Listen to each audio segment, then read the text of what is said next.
பிரச்சனை உங்களை அழித்து போடாதபடிக்கு உங்கள் படைகளை இயேசு உண்டு. அவர் நிச்சயம் உங்களுக்கு அற்புதங்களை செய்வார். இப்ப புயல் பெரிதா அல்லது தேவனுடைய வார்த்தை பெரிதா என்று பார்க்கும் பொழுது தேவனுடைய வார்த்தை தான் பெரியது, தேவனுடைய வசனம் தான் பெரியது. அந்த வசனம் தான் பவுலை ரட்சித்தது, பவுலை ஆசீர்வதித்தது.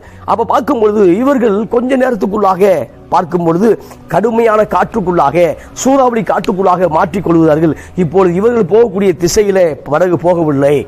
இப்ப இத்தாலிக்கு நேராக போக வேண்டிய படகு எங்க போகுதுன்னா மெலித்தா தீவுக்கு நேராக, மால்டா தீவுக்கு நேராக போய் கொண்டிருக்கிற பிரியமானவர்களே, இந்த காலை வரையில உங்கள் படகு திசை காட்டும் கருவி கோளாறை விட்டதோ, தேவ சித்தம் எங்க போக வேண்டும் என்று உங்களுக்கு தெரியாமல் இருக்குதோ, ஆனால் உங்கள் படகுல இயேசு இருக்கிறார்.